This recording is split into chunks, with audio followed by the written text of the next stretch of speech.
Hey, friendo, Steve here.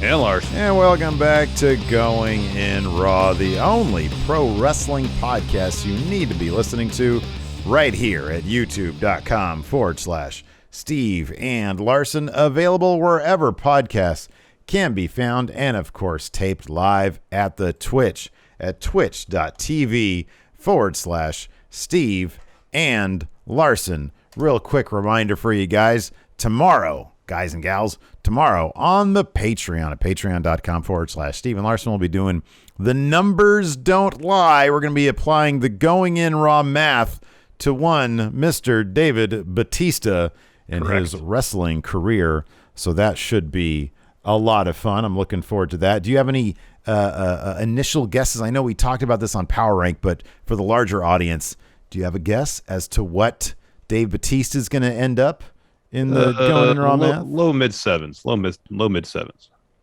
That sounds right. I think I'm probably there with you. I think that's going to be the case. Also wanted to let you guys know real quick, if you are listening to this podcast in the audio realm, there are currently two ways to get this show ad-free.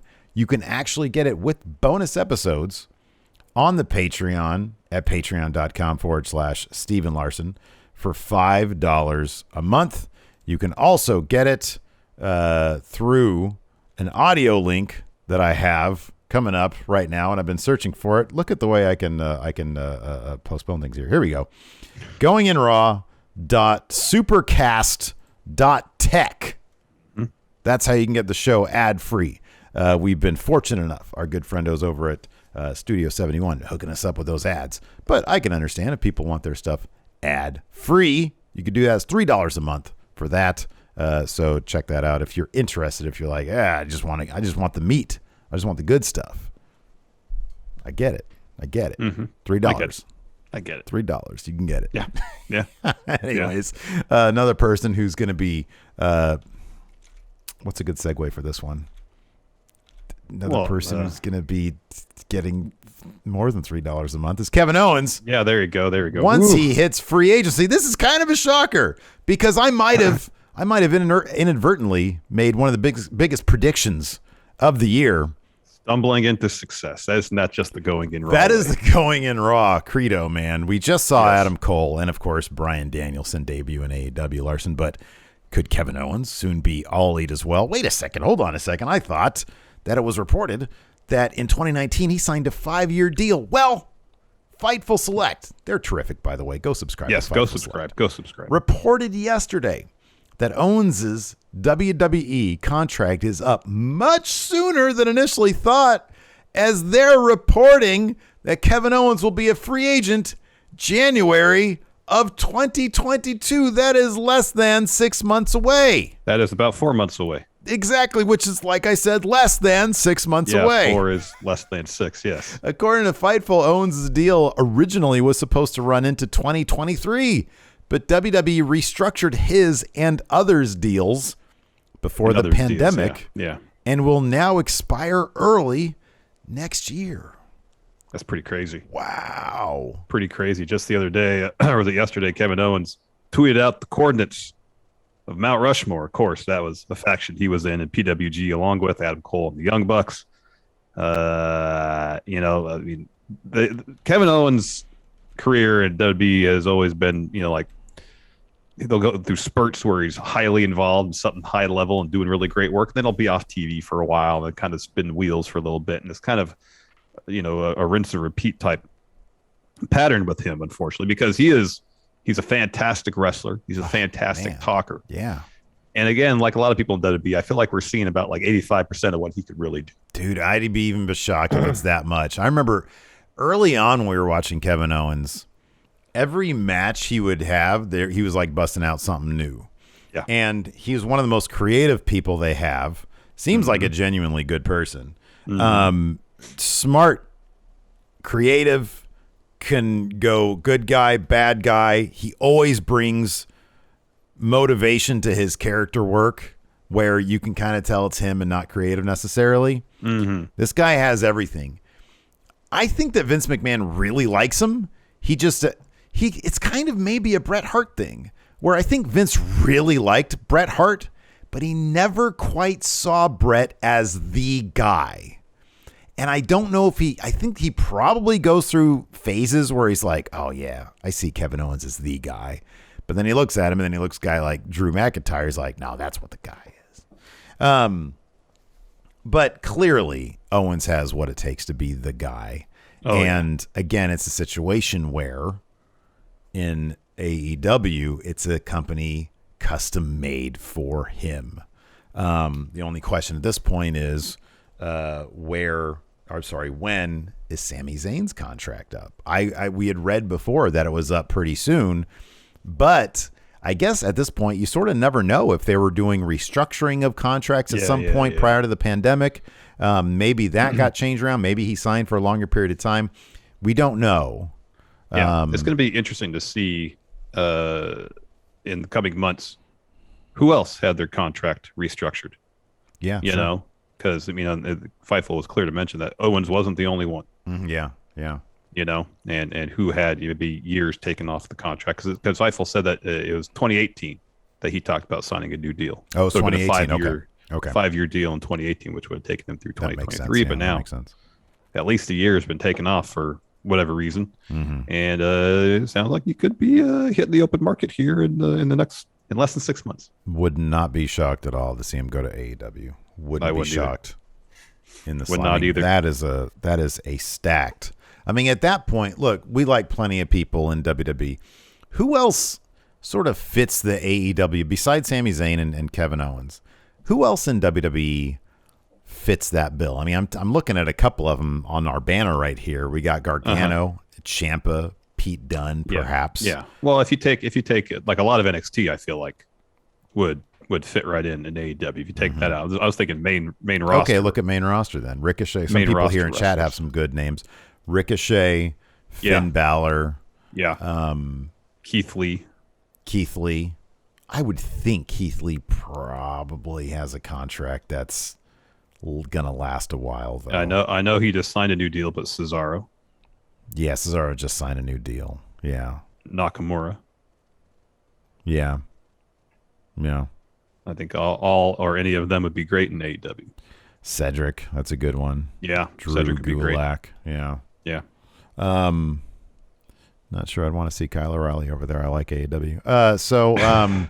Anyways, speaking of stuff, let's talk about AEW. Let's talk about the AEW champion, Kenny Omega. PW Insider dropped their annual list of 500 best wrestlers for the second time in his career. Kenny Omega is number one. Here's the top 10. So you got Kenny Omega, number one. Number 2, you got the head of the table, Roman Reigns. Number 3, you got Bobby Lashley, Drew McIntyre at 4, Kota Ibushi at 5, Jon Moxley at 6, Will Ospreay at 7, Finn Balor at 8, Shingo Takagi at 9, and then Rich Swann at 10. Oh yeah, Rich. I think he had a good. The period of time is like from July to July, roughly. Yeah, is that what it is? Yeah. So yeah, Rich Swann was the Impact champion during that period of time. He had a pretty good span. Like right after the cutoff time, I think is when things started to go south for Rich Swann. Yeah. But when did Kenny beat him for the belt? It was at July? It was a July pay-per-view, wasn't it? Probably. That sounds right. June or July. Because wasn't August Slammiversary, and Kenny was already champion by August. Yeah. So July's I don't know, No Surrender, Hard to Kill. Well, it was one of them. It was the actual pay-per-view before that, not one of their Impact. Oh, it was an actual pay-per-view? Okay. So it must have Wouldn't that have been June then? Don't they do those every 2 months? Yeah, I think so. I think so. I'm sure somebody has that. Anyways, there's a lot of debate I saw about whether Roman should have been number 1 instead of Kenny. Case can be made for either. Okay, so what's your case for Kenny Omega over Roman Reigns, over the Tribal Chief? Roman has 1 belt. Kenny, during most of the stretch, had 4. He was champion in 3 different promotions. It's really difficult to argue that. The numbers don't lie on that one, right? Yeah, I mean, if kayfabe, especially, and I know that plays a part. Yeah, that plays a huge part in the rankings here. And if you're talking about kayfabe, I mean, Roman, he's champion of 1 promotion. Kenny was champion of 3. Whoa. Our Yarf here in chat needs to be timed out, please. He said Kenny had crap belts. I'm sorry, the Mega Championship is the most prestigious championship in my mind. Truly. Get out of here with that. Truly. Yeah, Reigns is great. He's doing really. He's it's doing no disrespect to Roman Reigns. If WWE had busted open the Forbidden Door, who knows? Roman could have like 15 belts. We don't know. He could have. He could be like that picture of Ultimo Dragon. Totally, but or the picture of Ultimo Larson for that matter, which you can get on a shirt right now. Yeah. Yes. No disrespect. I'm sorry. So it's not Roman's fault. He can only have one belt. It's just reality of the situation. Yeah. Roman's been doing great work. Any other year, probably been an easy number one. Mm-hmm. Kenny was champion in 3 promotions. Yeah, absolutely. Putting on awesome matches for the entirety of the year, as was Roman. But again, Kenny was champion of 3 promotions. That's a good point. And these days, man, golly, you see that talent going back and forth and to and from. Like, you can't say, oh, the talent's better here, the talent's better there. Talent is talent. Talent's great. Yep. All over the place. Yep. Anyways, let us know what you guys think in the comments below. Try to be civil about it. So let's talk about this is the last episode of Impact NXT as we know it. The season finale, but this season has lasted like 6 years now? From 2015 or so, roughly. I guess that's considered the heyday of NXT. The good stuff. 2014, 2015. The good stuff. What was interesting to me was, besides, I thought the episode was fine. It was solid. I'm just more looking forward to what the hell they're going to do next week. Besides the normal promo that they ran, all of the graphics for next week, we've got this, is all still branded. They didn't really look, I wasn't actually expecting a retrospective of the golden black era of NXT. I wasn't expecting that. I thought maybe there'd be some sort of indication that this is going to look, besides the small promo they've been running for a couple weeks now. Yeah. Some sort of idea that, hey, this is the end of one particular era and we're diving into a new one next week. No, they're just going to rip the Band-Aid off and suddenly we're in a new era. That's a great way to put it. It's. I wasn't expecting any kind of sentimental farewell to, as you put it, the black and gold era of NXT. Wasn't expecting that. I wasn't even really expecting them to acknowledge it at all, and they turned out they really didn't. Because I just kind of feel like it's gonna be a situation where it's like, all right, we're gonna do it, and then that's that. I don't. They've done some teases for what this new NXT is gonna look like, but it's been pretty. It hasn't really delved terribly deep into. We see little images of the sketch. We see a new logo. We know it's bright. It's colorful. Yeah. Whoever designed it, maybe they're a fan of Jackson Pollock. I don't know. Yeah. Or watched, early Dynamite. Basquiat wasn't Basquiat like that kind of too? No. Wasn't he? He's not related to the Jackson Pollock paint splatter type stuff. Well, that's more like paint splatter. Hold on, Basquiat. But wasn't Basquiat really colorful and stuff, like his painting? Oh yeah. Yeah, that's what I mean. So. Oh yeah, it has much more of a Basquiat feel to it. Look at that. Those are great. Until we really dive in and see what it looks like live, how vibrant it is compared to, because NXT is Triple H he likes his metal. Mm-hmm. And NXT had a very metal vibe to it. Oh my god, it was kind of too much by the end, right? With the boards, with the fence on it and stuff like that. Well, it was also a little just too much. The logo, which had the NXT in the middle of it, but then it was like a giant some sort of bird. It was like a gunmetal raven or whatever it was. Yeah. It was very metal. Mm-hmm. And now they're going a different direction, and in theory, that sounds fine. I'm not huge on the actual design of the logo. Mm-hmm. I don't mind a rebrand that's more colorful. I like the Wale song because Wale is great. Yeah, he's awesome. And if some of the new talent we've seen, like last night, we saw the Creed brothers make their in-ring debut. And granted, it was a very short match. They dominated. I enjoyed their presentation. They hyped up their amateur background, perfect fit for Diamond Mine. They found a pretty interesting and fun way to weave their amateur background into their in-ring style. I thought a lot of that was fun. That bit where they were trading off fireman's carries. It's a simple thing, but I thought that's effective. That's really effective. They just got signed to their developmental deal in February. That's crazy. They picked it up so quick. That's pretty crazy. The only issue I have is their name. Julius and Brutus You think Julius Caesar, you can't wait. You were just waiting for one of them for Brutus to turn on his brother based on names alone. They grew up together. I feel like that's actually pretty decent. Sort of, their parents are into tragedies or Greek tragedies or whatever. Yeah, and they gave them these names to keep them both sharp. To be like, hey, at any moment, one of you, Brutus, it could turn on the other. Julius, probably Brutus, and the other guy's going to be Julius. Yeah, exactly. Yeah. So Julius, watch your back, and but Brutus, knowing history, watch out for Julius. He might preemptively strike. Knowing history. Maybe. Did they have another brother named Cassius? Could be. Yeah, maybe. Yeah. They just didn't get into the wrestling. Who knows? Could be. Anyways, we're going to see, I feel like, a lot more of these type matches where you have, like the case with their match last night, it was them against a couple of guys I don't think we've seen in NXT before. Mm-hmm. But I feel like we're going to get a lot more matches with as I mentioned last week, the week prior, newer wrestlers against veterans. Roman. Did I say Greek? I meant Roman. Yeah, Roman. Yeah. I feel like we're going to see that in the coming weeks. And then where it goes from there remains to be seen. Is it going to be a situation where they're going to use the veteran talent over the course of weeks or months to help get this new talent over? Or is it going to be a pretty quick transition in terms of shifting the focus to the younger talent? Don't know. Or if that's even going to be the deal. I don't know. It could just simply be, hey, let's get more young talent on TV and try to get them ready, as opposed to a wholesale shift over to a different philosophy with the new packaging, or it could just be the new branding entirely. And then NXT as we knew it will more or less continue to exist with some modest changes. I don't know. Yeah, dude. If I had to go with my gut, I'd have to say it's probably going to be just a new coat of paint, a brighter, more colorful situation.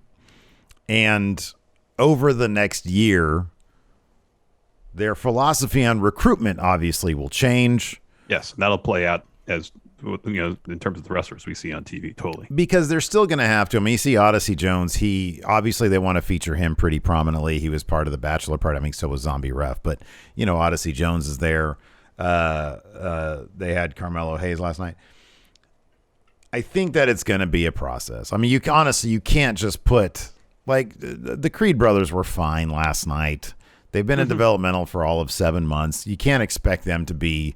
Not everybody's going to be a Kurt Angle. I thought they did a good job playing up to what their obvious strengths are, and probably did a good job hiding whatever weaknesses they might still have this early in the game. But even for them, it's kind of too early to tell. And so I think that this thing is just going to be a process, and you'll see it play out. They're obviously not going to get rid of right now. Well, I'm not going to say that. I don't know. I think it's a big unknown. I really think it's an unknown. I mean, yeah, they're not going to. I'll put it this way. I find it difficult to believe that they would wholesale take 20 people that are prominently featured in NXT right now and release them and just plunk in a bunch of people who really don't know what they're doing in their spots this coming Tuesday. I kind of feel like that's not going to happen. As Nick Khan has said before, you're going to get waves of releases, though. That they said that's going to be the thing that's going to happen is they understand, okay, what we're looking for. So that's probably going to be the case going forward. For every, the Creed brother tag team that they see developing well enough that now we can probably let go of some other people that we're not going to feature as prominently, and so on and so forth. So there is going to be turnover going over the next 12 months, but I do think it's going to be an elongated process. It's not like Parker, what's his face, Boudreaux or Reichsteiner is going to come in. Bronson Steiner is going to come in and immediately take that title off Joe. Wouldn't surprise me if we get who did you say is most likely? Peter Dune, right? To take the title off. To come out of the number one contender match. Well, the one next week, I think it's going to be LA Knight. LA Knight. Yeah, you said LA Knight, and I agree with that. Probably going to be LA Knight. He's going to lose to Joe. Then you might get, once Dunn and Ciampa are done with their thing, Kyle O'Reilly obviously is going to have a Joe match, which is going to be a good one. So I think you're probably going to go through these four guys while they figure out and while they build up guys like Odyssey, Duke Hudson, and some other guys who are a little bit further behind. Well, I was thinking too, maybe the lineage could be. So Joe's going to go through LA Knight. It's going to go through Ciampa and probably Kyle O'Reilly. I think of the four who stand right now as potential contenders, Pete Dunne has probably the best chance of beating Joe, but I think Pete Dunne would win the belt to eventually push a Pete Dunne Ridge Holland feud. See, it wouldn't surprise me if they all fell to Joe. I think Joe's going to be it would not shock me if Ridge Holland was the guy to take the title off Joe, which is kind of a shame because I'm not really impressed by Ridge Holland. He's got a good look to him, but I see him in ring and I just don't really see a whole lot there that I like. I don't know. Maybe I have to take a closer look. I don't know. But yeah, I don't know, man. I think that maybe you're right. I think it'd be cool for Pete Dunne to pick up that NXT title. He certainly deserves it. I just wonder if the bigger thing is Joe. I don't know. The story should be Dunne versus Holland. I just don't know how likely they are to pull that particular trigger. Yeah, I don't know either. I don't know. Don't know. So, I mean, it could be the inverse. It could be that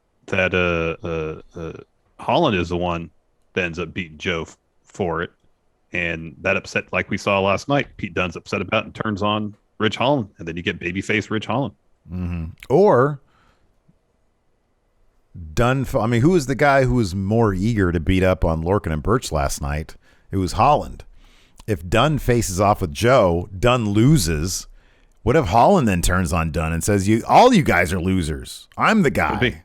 I'm the man. And then he takes on Joe, takes the title, and then you could do Dunne versus Holland, and Dunne will lose to him too. Well, I mean, Ridge Holland only started beating on him at Dunne's behest. He did, but then when they were going to leave, he was the guy who went back and did it some more, and Dunne was like, oh, wow, okay, you're aggressive. Cool, dude. And they just shrugged. Just shrugged, exactly. So anyways, let's hop on it. I mean, I guess we can talk about some of the other stuff in a nutshell here. We had, of course, the Bachelor and Bachelorette parties. The Bachelorette party was kind of a lot of nothing. It was kind of, I'll be honest with you, I'm not sure how most Bachelorette parties go down. But this seemed pretty lame. They had a dinner, and Indy and Candace made like a speech, and then they decided to go and spy on the Bachelor party. And then they just left the Bachelorette party, and they were just there. Yeah. I guess. It was like the middle of the day, too. So, bit disappointing. Beth Phoenix didn't miss much. No. The Bachelor party was pretty damn funny, though, especially the end bit where finally Gargano and Dexter Lumis high-fived. Because Odyssey Jones pushed Gargano into the high five. True. But it did cause Gargano to reflect on the day's events and realize that, hey, he's okay with Dexter, and now I'm cool to have this wedding. So, but as one of Indy's friends noted, it's a WWE wedding. They never work out. Exactly. So, do you think these nuptials will happen next week, or are they going to be interrupted and it all fall apart? I mean, historically speaking, the latter is what happens at WWE weddings. So and they mentioned it last night. That's the trope you're expecting. Now, will NXT in their first episode with the new look, new branding, will they subvert that trope and give us something unexpected and actually have the wedding in some fashion happen? Don't know. Wouldn't it be cool if they just did the whole reveal of Dexter actually being a serial killer? Like the cops show up. We kind of got that at the during laser tag. There are a lot of hints. I mean, he comes out and he's just soaked in blood, and then he go backstage and there's decapitated heads everywhere. He says, "Here's your wedding gift," and it's like it's a heart, you know. It's an actual human heart. Yeah. Thanks.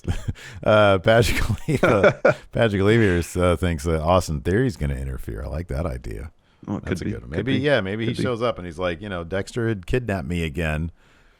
And he shows up and he's missing like a finger. He took my finger. Could be. Now I've got 11. No, man. Anyway, let's hop right into this. Sure. Kicked off with Ember Moon versus Kaylee Ray. Kaylee Ray making her way pretty quickly there to the top of the women's division, cutting through Ember Moon. Gets a win with it was a good match. Look, these two can't put on a bad match. At least I don't think they can. Never seen it. with a KLR bomb. Is that what they're calling her? Gory? It's a gory. Yeah, special, her gory right? bomb. Yeah, Her gory bomb. Yeah. The sequence to get to the finish was pretty good because they were trading roll ups, and so Ember Moon goes for a jackknife cover, and they do the bit where they both kind of like lift themselves up. Kaylee Ray just spins Ember around, bang, gory bomb. It was great. Yeah, for Pretty clever way to get to the finish. After that, we had a pretty quick Oni Lorcan and Danny Burch interview. Burch says, "Done talking, I'm back." And Oni says, "Hey, they're going to take back what we never lost tonight." And then Dunn tells him, "Go out there and just don't win those titles, but end MSK." After that, we had Indy's bachelor party. Her friends are there chatting amongst themselves. Mentioned the WWE weddings never work. Indy points out that her best friend Persia, I think her name was, who's actually Steph DeLander, apparently, came in. Apparently, she's got quite a lot of fans in her favor from her days elsewhere. Candace starts talking, but she's interrupted. She notices that Caden and Casey are TikToking, and she goes on, says, when this started, I didn't approve of Dexter Lumis. He's creepy. He's deranged. She goes on and on a little bit. She says, but now I realize that Dexter really loves Indy, and she raises her glass to Indy and Dexter. So they sort of sit down. Candace says, Johnny's going to be a tougher nut to crack than me. And Indy says, well, Dexter is going to have to crack his nut. And they wonder what they're doing for the bachelor party. And Candace says, well, I have some spy gear that I used to use. And she says, let's go spy on them. And they say, okay. And they just ditch their own bachelorette party. Yeah. After that, we had Carmelo Hayes versus Santos Escobar. Hayes is putting forth a pretty solid effort here. Numbers of Legado, though, were too much for him to overcome. The finish saw Hayes hit Santos hitting a knee to counter a Hayes springboard, and Hayes escapes a Phantom Driver, hits Santos with a code breaker, a slam that gets a 2. He hits a DT on the apron, and then Raul and Joaquin go to distract the ref while the ref's in the ring. Elektra Lopez comes over to Carmelo Hayes, slams him on the floor. He barely beats the 10 count. Santos hits him with the Phantom Driver to get the win. Yeah, dude, I'll be honest. I'm not sure I like that. Carmelo Hayes just won the breakout tournament. He broke out in the breakout tournament. He's got that fancy contract. And I know it was a shady win. I get that. But still, don't you put somebody else in here in that role, like a Trey Baxter or something? Or you have Hit Row come out, start a brawl with Legado, and that leads to all that. The scrum leads to Carmelo getting the win. Yeah. Yeah, or you just put somebody else from the breakout tournament who didn't win the thing and has a contract to fight for a title. I don't know. I mean, I know. Here's the thing. I know Santos is a guy who's kind of powered up, but I don't think that he's powered enough to the point where they should be jobbing out the guy who won the breakout tournament. I don't know. It was just I don't disagree. I don't disagree with him. After that, Malcolm Bivens is at the Diamond Mine camp, and he introduces the Creed brothers. We get a Regal interview where he announces a number 1 contenders match. LA Knight, Peter Dunne, Kyle O'Reilly, and Tommaso Ciampa will be taking on each other next week to determine who Samoa Joe's number 1 contender is going to be. Yeah. And then we had Creed brothers taking on Chucky Viola and Paxton Averill. I don't think Chucky or Paxton got much offense in, maybe a move or two, because Creed brothers dominated. I like how they tag each other in by slapping each other in the face. Yeah, that's pretty good. I feel like that's kind of how we would go if we were a tag team. Probably. I did know you made a good point though. I did appreciate how they got creative with the amateur wrestling stuff. I appreciated that. I really did. Yeah, there's a lot of double leg takedowns. The fireman carry bit I thought was great. Where one of them was in there, dumps their opponent with a fireman carry. The other one comes in and does the same thing, but it's bang bang. It's super fast. Julius is the second Creed brother in the ring. He eventually gets the win. He hits this crazy overhead slam type deal, and then a sliding clothesline to get the W for the Creed brothers. Ooh, we got breaking news. It was so important that Larson literally came over here to discuss it. Actually, no, his internet just went down. My internet went down. So it's entirely apropos that during the middle of an NXT recap, which traditionally is our least watched show, is when we reunite inside of a room. Fate intervened. It's the going in Raw way. It truly is. Anyways, so yeah, this was kind of interesting. While you were on your way over here, WWE released a statement. Paul Levesque, a.k.a. Triple H, underwent a successful procedure last week at Yale New Haven Hospital following a cardiac event. The episode was caused by a genetic heart issue, and Paul is expected to make a full recovery. So that's good. It sounds like a cardiac event, Lars, if I'm not mistaken, is another way of saying a heart attack. I believe that's the case, yes. That's rough. That sucks. Good thing that he survived it, and he's expected to make a full recovery. Yes, that is good news. But and I guess, all these episodes of NXT were taped, so he didn't have to be there for them. Yeah. But his health is sort of more important. Indeed. Anyways, it is. Let's continue talking about NXT. Yeah, let's do that. I believe when we left off, before my internet said bye, we were about to talk about this Ember Moon interview. She said it's been a rough 3 months. She's lost her tag titles, her partner, every match in between. And then she's tired. She knows this happens. We got to dig down deep, find that inner self. Yeah. And it says it took losing to Kaylee Ray to wake her up. And she doesn't want to feel like this anymore. She knows what she has to do, so stay tuned. Yes, Steve? I have a question. Yeah. What does she have to do to stay tuned? What does she have to do to make us stay tuned? I feel like it's probably something that we know the answer to. It's just get the old theme song. Get the old theme back. That old theme is great. Yeah, it is. It's great. Like, and the new one sort of starts with like the similar to the old one, but then it just completely veers off course. I don't know. You were gonna make a point. You were making a point before we had to cut. It would have to do like with her standing in the NXT sort of roster, because I don't know where she goes from now. Like, yeah, she's already had her title shot. Yeah. She's not going to go back to main roster. She should go to AEW. Maybe she had her contract restructured. Maybe. I don't know if she'd make an overt reference to going to another promotion in an NXT promo. Mm-hmm. I mean, Adam Cole didn't do that. Yeah. You're right. That I recall. Wait, did she do what now? No, I said she didn't make an overt reference to going to AEW, or she wouldn't if she was going there. I don't think Adam Cole did that. Oh, that yeah. I'm aware of. Yeah, no, I don't think he did either. No, I don't think he did that. Yeah, I don't know. I don't know where she lands. Like, they had her in that tag team, and even that didn't really even feel right necessarily. I don't know. It's one of those things where it's like, I guess you have to say that you're going to do something cool and new, but there's probably somewhat of a plan, but I don't know. There's probably no plan there. No plan. Probably no plan. Probably no plan. Anyways, after that, we had Hit Row coming at you from the studio, and Swerve sort of laughed this off and said, I should have seen this coming, but it's cool. You're not going to catch us slipping again. And then B-Fab goes off on Elektra. Yeah. She calls her Senorita Secret Sauce. Oh, that was pretty funny, to be honest with you. I did like that they actually had Ableton open in the screen in the lower left. Yeah. So like us, like people like me who actually make music. Yeah. Because I don't know what was on the big monitor behind them. Pro Tools. They're using both. I suppose you could, because Ableton's more for live performance. Okay. Pro Tools is tailored for recording. Mm-hmm. Although that didn't look like the Pro Tools that I'm familiar with. Mm-hmm. But that was Ableton in the lower left, so I like that, they're paying attention to the details. Yeah.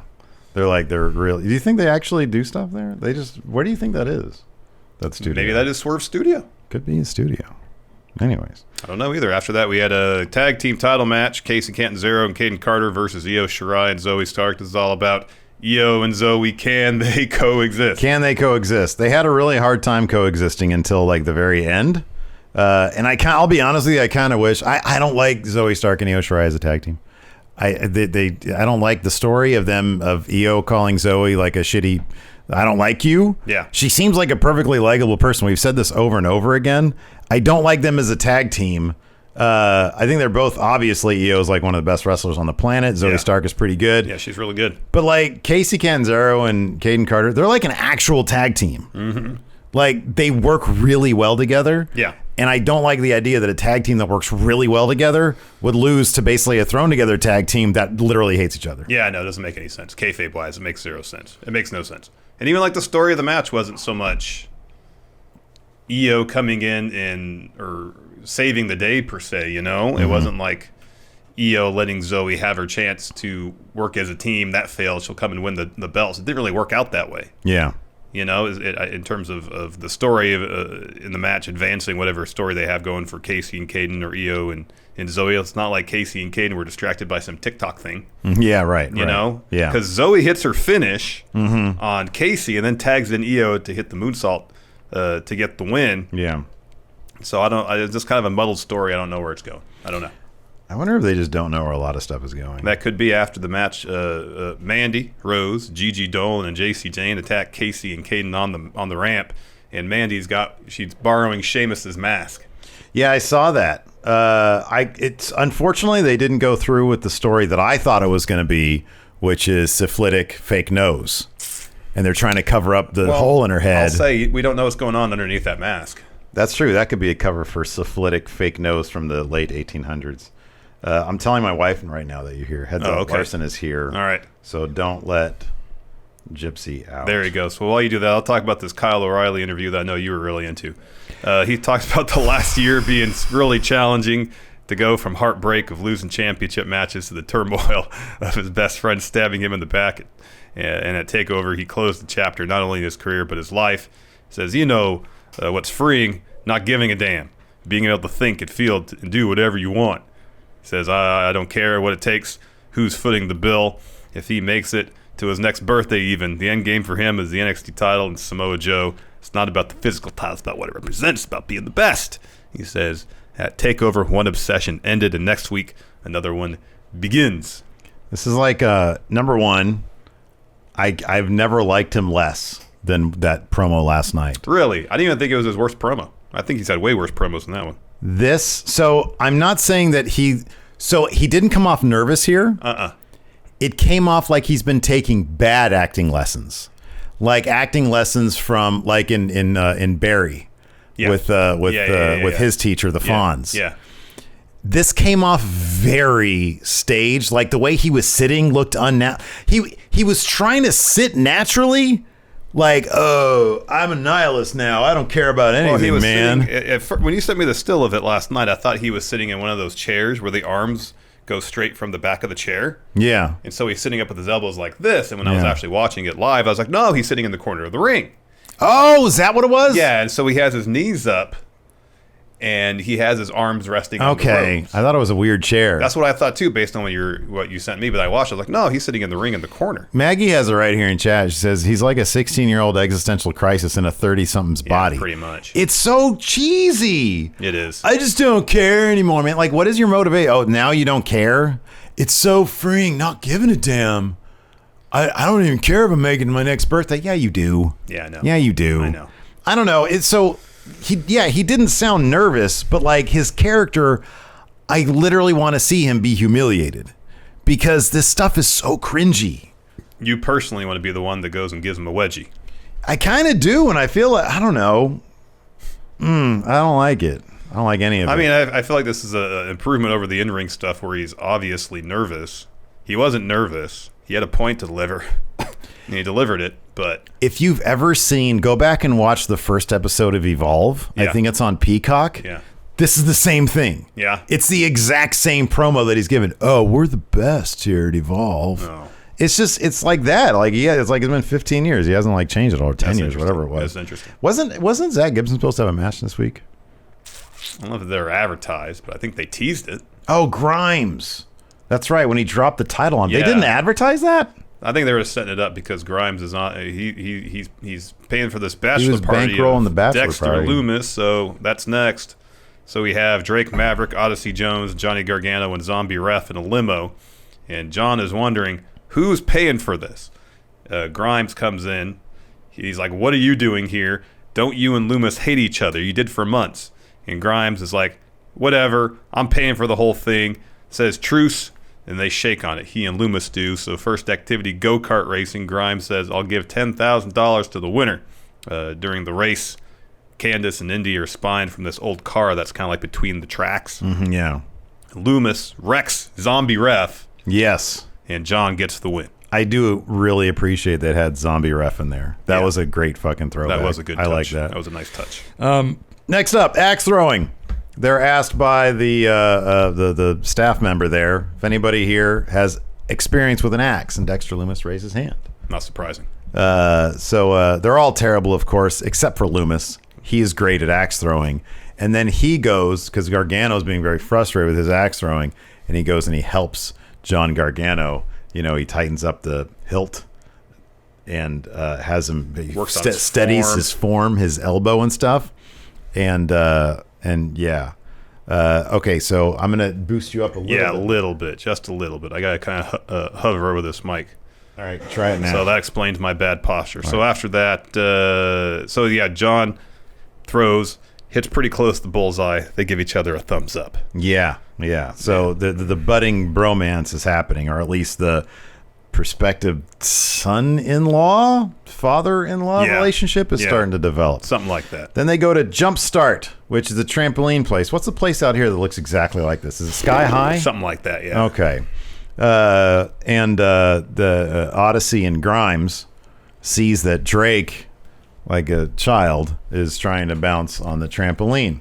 And he says, "Hey, Odyssey, I bet you $5,000 you can't make him fly to the moon." And so they do this great slow motion bit where Odyssey sort of jumps, and then he like stomps and Drake goes flying. It was pretty funny stuff. I was expecting him to go flying much higher and further. I thought they were going to do like a gimmick where like they cut and then he's like going high up in That's the air. what I thought too. Yeah, I thought they were all in on the cheesy aspect of it. Next, laser tag. So this whole thing is you got all the NXT guys on Team Red. Team Green, I'm sure, is a bunch more NXT guys, just not ones we've seen on television. Yeah. So the story here is that Loomis is going from each member of Team Green and eliminating them from the game. Yeah. In kind of serial killer ways.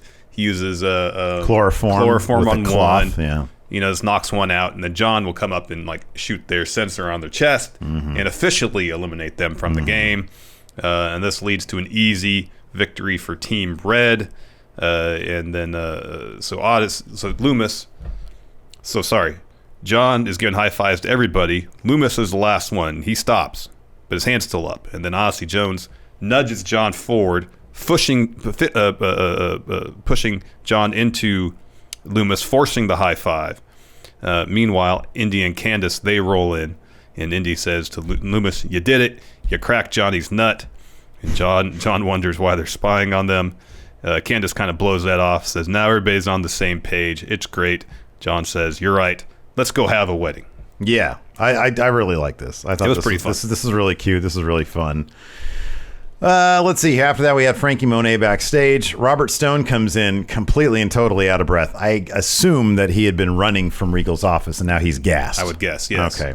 So he says that he talked to Regal, and next week, Frankie versus Raquel Gonzalez for the women's title. And Frankie, of course, is like, nobody's going to remember Index's wedding once I take that title from Raquel Gonzalez. Exactly.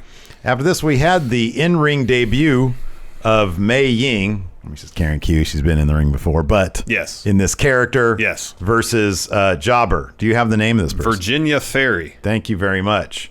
So this was the kind of thing like in 2K when your character has a really cool like strike, like go for the throat. Yeah. She just kept on hitting that. She just kept on spamming that button.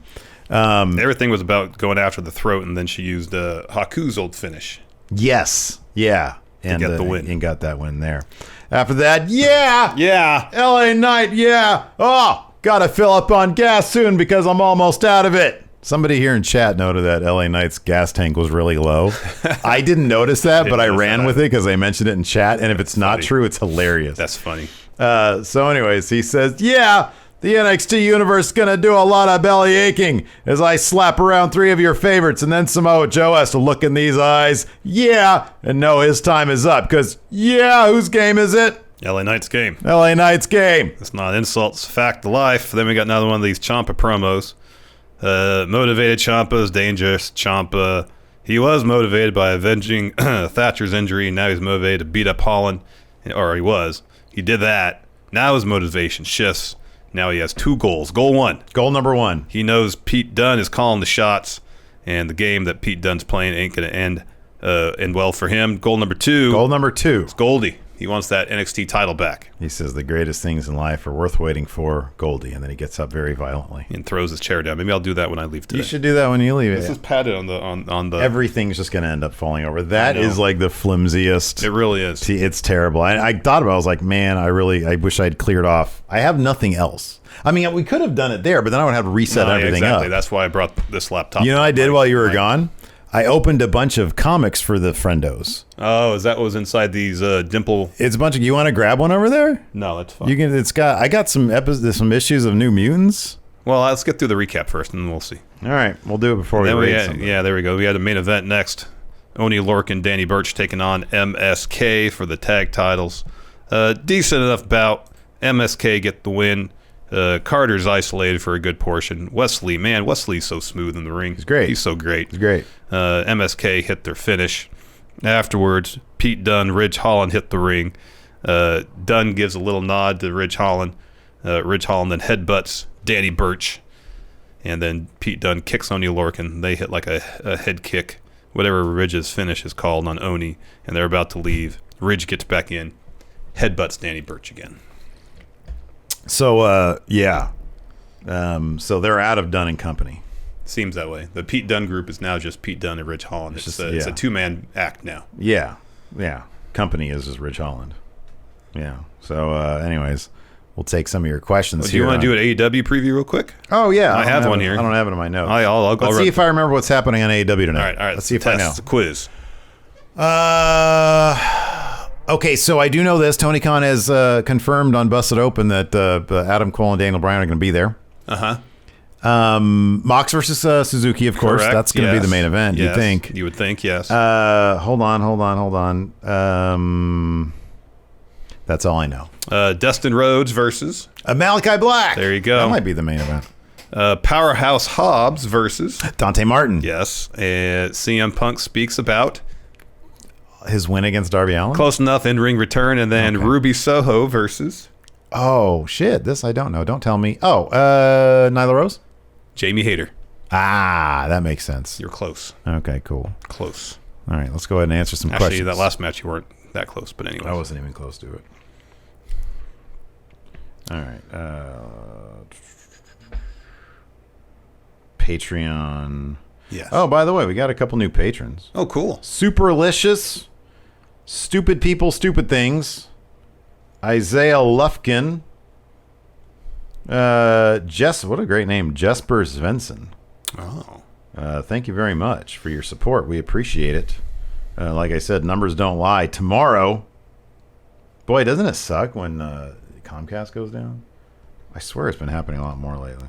I never had that issue at my place. And then, of course, in the middle of the stream, it goes down. When it goes down, it'll go down for like 10 minutes maybe. But then it was saying it wouldn't back me up till after 5 today. Yeah, it's a pain in the butt. Hopefully that holds true, because otherwise we might have to push the AEW recap till tomorrow. Oh, no. You're not going to come over tonight? I mean, it's a different thing entirely when it's nighttime, you know? Yeah, that's true. Moses Supposes here on the Patreon says, do you think if these NXT... What? It's all back up. Oh, is it? Yeah. Oh, that's funny. That's what it says. Moses Supposes says, do you think if these NXT changes... Oh, wait. No. Wait. Yes or no? Oh, no. Yeah, fully restored.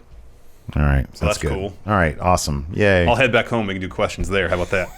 Let's do that. Yeah. I'll open up some more comic books. There you go. Moses says, do you think if these NXT changes didn't start with releases, it may be viewed overall more positively? Yes, I actually do. Yeah. I do. I totally think that. I think that if they had straight up said, if they had like done a thing where Triple H said, you know, we're always looking ahead into the future and a new era of NXT is going to start September 14th. And then they debut that like thing with all the color and stuff. They do the promo that Triple H does before takeovers, where it's him in the ring in the spotlight, and he says, new era of NXT, you turn the house lights on, and it's all bright and colorful and great. Yeah. Without the releases, and you play that new theme that's really good, that I like a lot. Yeah. That could be fun. But yeah, when it's precipitated by releases, and you hear about upheaval in terms of the philosophy of what NXT that has drawn a pretty loyal fan base, people are going to worry about the NXT that they know and love disappearing, and I get that. Yeah. For a company that like seemingly it's like $1 billion company, but like sometimes their messaging is just so bad. Oh yeah. It's so like fucking amateur hour. Let's see here. Anthony R. Do the Creed brothers give off Steiner brother vibes? I actually thought they gave off more Authors of Pain vibe. Yeah, me too. To me. Me too. Because they were also WWE sort of originals, homegrown. And sometimes they could be not the, like they got by, Authors of Pain got by more on like their power. Yeah. Than like good storytelling necessarily, you know? Yeah, but I think in their takeover matches, they benefited from being in the ring with great opponents. And there was good stories being told in those matches, you know? Absolutely. Let's see here. David Matushek. Do you think Tien Shaw has a future in NXT's newest incarnation come next week? Don't know.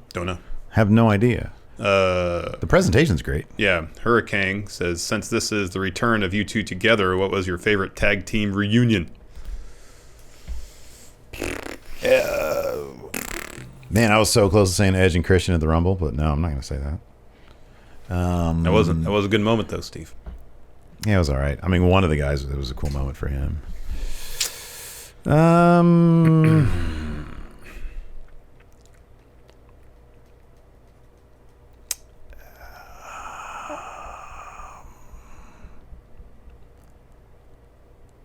I'm literally just trying to think of some, to be honest with you. It's Kenny and Kota Ibushi. Oh, that's a great one. That's a really good one. That's I like what it that. Let's see here.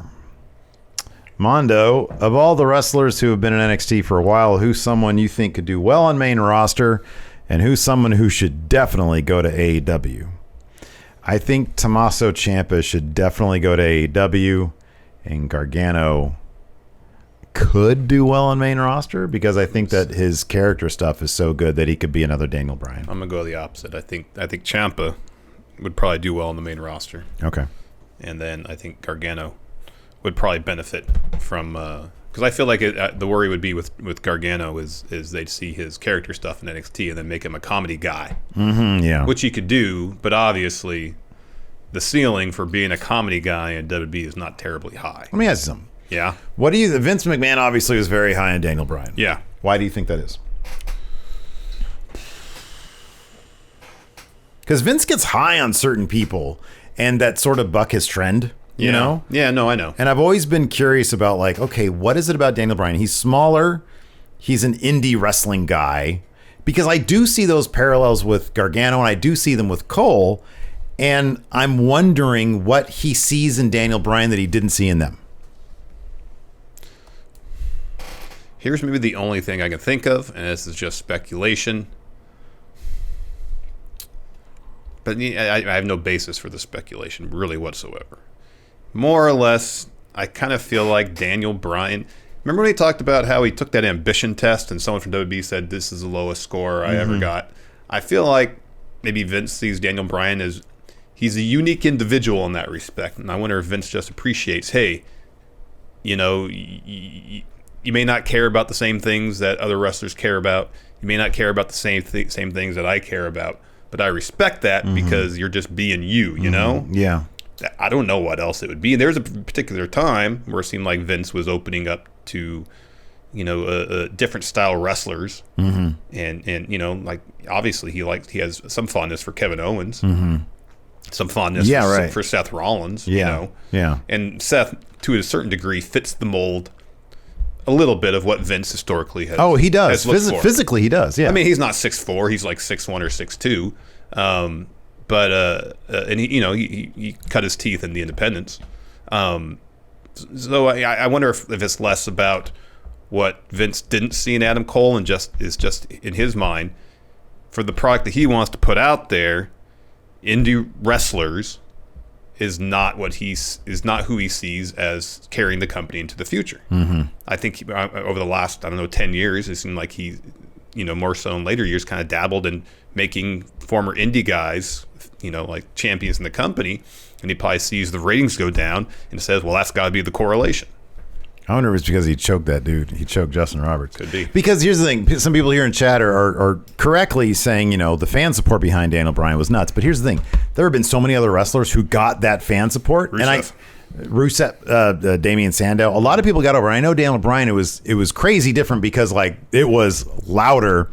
But even predating that, you could tell Vince really liked Dan before, like, the fans really started a groundswell. Like, he got fired in 2010 for choking Justin Roberts. They brought him right back. So that tells you something. And Vince always seemed to go back to Daniel Bryan. And yeah, some of it could be because of the fan support, but I always felt that it predated that. Something about him, maybe just personally, maybe Daniel Bryan just wouldn't put up with shit behind, backstage, or maybe he was... That could be, but I also wonder if part of it too is maybe Daniel Bryan was like, you say, here, we want you to do this. He'd be like, all right, cool. Yeah, that could be. And then he goes out and does the most he can with whatever he's given, Yeah, that could be. 182 here in chat says Raw did 1.85 million and a 0.52 in the 18 to 49. I think I'd read that. Wasn't that yesterday? I think that came out yesterday. Maybe not. Let's see here. Oh, this is funny. Steve Werner says, he says, this is a question from a while back from my nephew Milo. If you were to give any wrestler a Radiohead song as entrance music, who would it be and which one? He says the best we can come up with was Knives Out for Dexter Lumis. That's good. I'm trying to think who could, because National Anthem be my pick of song. This is such a dorky question. I'm just trying to think who would be a good fit for National Anthem. Which one's the national anthem? Yeah, okay, I know that one. That is a good song. That's a high energy one. I feel like it'd make for a good theme. Yeah. That's good. MS Steve's hair. Christian Creep. Like, I feel like if Seth Rollins' character was slightly different, it would fit Seth pretty well. It's a high energy, high tempo song. Electioneering. Yeah. That could be a good entrance theme. Yeah. You goes forward, you goes backwards, and somewhere we will meet. Yeah. Anyways, that's a nerdy question. Patrick Sparks, B-Man, which superstar that was in the breakout tournament will be called up to main roster first, and how soon? I mean, you got to say Odyssey Jones because he had some dark matches. Yeah, that's true. From the breakout tournament, I wonder if maybe Duke Hudson. They haven't featured him as much on NXT. Maybe they sort of said, "Hey, hands off this guy," because we're going to bring him out to main before not. Anyways, that's going to do it for us, everybody. Thanks, Larson, for coming over and finishing up this NXT recap, so I didn't have to do it by myself. And thanks, everybody, for tuning in. We appreciate it. Twitch chat, stick around. We'll hang out for a little bit. Yeah. Thanks for watching, everybody. Until next time, we'll talk to you later. Goodbye.